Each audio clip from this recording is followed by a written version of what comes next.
Gautama went to every known master. Gautam उस समय के हर मशहूर गुरु के पास गए।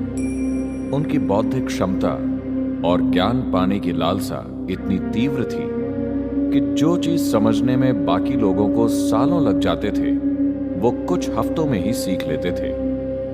समाधि की 8 अवस्थाएं होती हैं। गौतम ने उन सभी अवस्थाओं को प्राप्त कर लिया था, मगर फिर भी वो जानते थे कि ये जीवन की संपूर्णता नहीं है। उनके अंदर अब भी ज्ञान पाने की तीव्र इच्छा थी।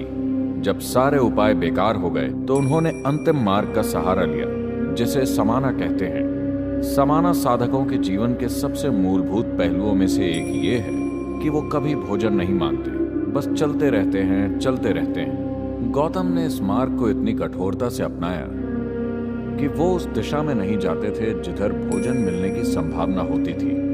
वो बस सीधा चलते थे। इस प्रक्रिया में उन्होंने अपने शरीर को इतना नष्ट कर लिया, वो इतने कमजोर हो गए कि वो बस हड्डियों का ढांचा बनकर रह गए। वो कभी भोजन की तलाश में नहीं जाते थे। उन्हें जब भोजन दिया जाता था तभी खाते थे। एक दिन वो नीरांजना नदी के तट पर पहुंचे, जो 2 फुट गहरी एक छोटी सी धारा थी और उसका प्रवाह थोड़ा तेज था। उन्होंने धारा को पार करने की कोशिश की। आधी दूरी पर वो आगे बढ़ने में असमर्थ हो गए। उनके शरीर में और शक्ति नहीं थी। वहां एक पेड़ की टूटी हुई टहनी थी, जिसे उन्होंने पकड़ लिया।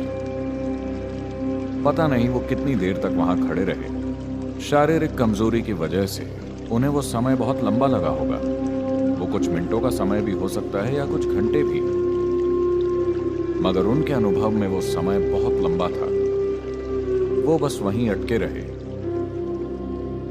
उनके अंदर अगला कदम उठाने की ताकत नहीं थी, मगर वो हार मानने वालों में से नहीं थे।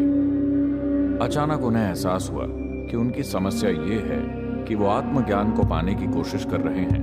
वो आत्मज्ञान को खुद के साथ घटित होने नहीं दे रहे, वो उसे प्राप्त करने की कोशिश कर रहे हैं।